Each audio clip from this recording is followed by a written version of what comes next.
Hello and welcome to Game Talk, the show where I talk about games. Now, it's no secret that I love the Total War games. It combines real-time strategy on a turn-based campaign map, set in historical locations such as ancient Rome, medieval Europe, and feudal Japan.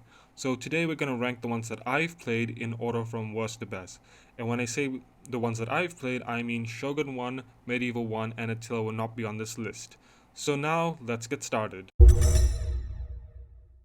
Let's start with the laziest game in my opinion, Napoleon Total War, which felt like an undeservingly glorified rehash of Empire. I know a lot of people are going to be pissed that Rome 2 isn't here, but trust me, I'm going to rip that game apart very soon, my friends. Just wait. Now back to Napoleon. What the fuck were you thinking? This is just an undeservingly glorified rehash of Empire.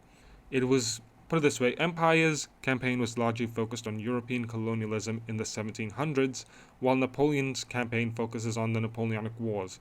These two historical events happen very close to each other, so why would you make an entire separate game out of it? Why don't you just make Napoleon an expansion pack for like $30? That way you could justify having it in the first place. Way to think outside the box, Creative Assembly. The factions and units from Napoleon largely felt the same from Empire, mainly because they still fight with muskets and not any new form of weaponry.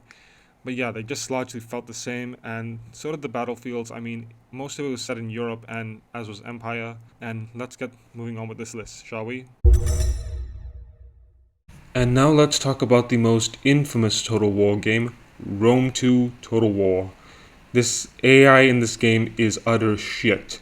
You'll be one of the only few factions declaring war, and many basic features are missing, such as family trees and loose formation. Not having loose formations essentially makes it easier for archer units to attack melee units.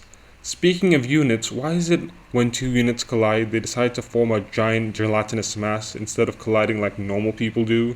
This is frustrating because the AI programmer at Creative Assembly, Julian McKinley, claimed that this is the largest Total War game to date, and this is a game that I've been looking forward to for years, and these two things really ended up adding to my disappointment in overall.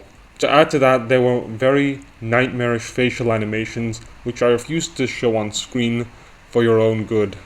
But to summarize, this game was poorly optimized, and it had the bullshit DLC, such as the Greek States DLC, which was already in the game, but they make you pay an extra $5 for it, which was just horrible. It's a bad business practice in games. And I know that Star Wars Battlefront is doing it, and it's just as bad.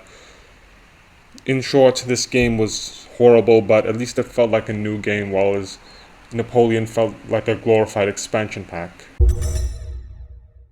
Okay, so I bought Empire Total War later than most people, and I didn't experience any launch day bugs. That doesn't excuse Empire from some of the flaws it has. The units feel like robots, and they don't have any life to them, and diplomacy feels very uneven in this game. It feels like the AI wants more than it actually needs or deserves. And there is a constant drone in the score. This score is just like, it feels like it's a constant buzz, and it doesn't invoke any feeling of excitement like in medieval or Rome score. It just feels like it's droning on. But for all these flaws, there are some very good things I can say about Empire. I mean, the naval combat is quite good for the most part. And diplomacy, for being uneven, was actually quite easy to manage than in previous Total War games. Rather than having a diplomacy unit, it's all from one menu. And I feel like the diplomacy units just made diplomacy slower, but it was more realistic, but there has to be a line between realistic and what's fun. And the diplomacy units were just not fun at all to manage, because you had to traverse half the map in order to possibly gain an alliance with another faction. I don't have much to say about this, but I liked Empire for a while, but after a while it just felt boring to me. That's all I have to say for the Total War game, and let's move on to the others. Now let's get into my favorite Total War games, and what better way to start than with Medieval 2. This game was just awesome. It had great gameplay, and you felt the need to have an army comprising of various units. You couldn't just have an army comprised of swordsmen or spearmen or cavalry, because that would just be a horrible disaster against any other type of army which was more diverse.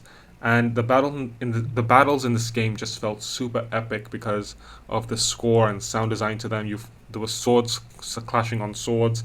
The score was epic, and religion mechanics in this game were amazing. You could influence the papacy to become the pope and set crusading targets, which was pretty cool. Also, the sieges in this game were quite varied compared to other Total War games, which were just forts or other settlements.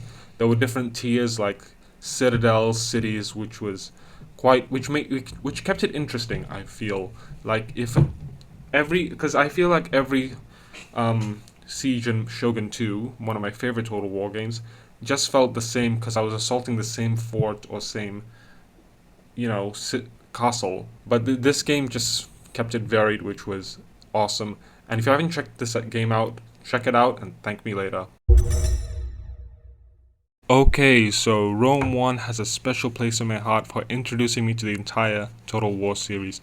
This game had a great campaign, the battles felt epic in size and scope, the battles felt varied and interesting, calling for different strategies and tactics for each one, and this game had very varied factions. I was surprised because I thought I was just going to play as Rome, but it turns out you can play as Carthage, the barbarians, and you could play as the entire ancient world if you really wanted to, which I thought was quite nice. Also, the Barbarians expansion and the Alexander the Great DLC were great expansion packs. Alexander DLC focused more on the east, while the Barbarian invasion focused on the demise of the Roman Empire, which was quite an interesting choice for a expansion pack, I feel. This game also felt very varied because each faction had its own strengths and weaknesses, and the AI was nothing special. But that being said, this is the game that made Total War what it is today, and I think it deserves my number 2 spot just for that alone. And my favorite Total War game of all time is Shogun 2 Total War. The setting in this game was fantastic and immersive due to the high level of polish in the graphics. The RPG-like elements to characters was a phenomenal innovation to the franchise. The units in this game were structured in a way that it called for a variety of units like in Medieval 2. This game setting had the most polish from the grassy plains to the snow-capped mountains. This game also brought back general speeches before battles which were varied and contextual depending on the type of battle, such as who you were fighting and where you were fighting. This game also brought back an emphasis on melee heavy combat, which I thought was also great. This game also had more of an emphasis on family members for diplomacy, such as hostages or marriage alliances. It almost felt like a Japanese Game of Thrones in that way. If only there was a red wedding feature, which would make me really happy. The game also had videos for different agents who performed different events, which added a lot of life and immersion to the game. If you prefer other time periods in Japan, then you're covered because they had the Rise of the Samurai DLC and the Fall of the Samurai DLC, which was fantastic. Fall of the Samurai was one of the best Total War expansions I've ever played because it introduced more range units such as riflemen and Gatling guns, which I thought it pushed Total War to the modern age, which was quite an interesting feature to go by, and that was quite nice as well. And that expansion pack didn't feel like an over-glorified expansion of the base game, which I thought was quite nice. Anyway, this game also boasts a lot of badass units, and if you haven't checked this game out, I highly insist on checking this game out. You won't regret it. You can buy it on Steam or wherever these days. I think it should be easy to handle. This game was made back in 2010 and released in 2011. You should check it out, and those are my Total War games ranked. Please note this is my opinion, and leave your opinions in the comments below. All subscriptions are welcome. Thank you, and bye.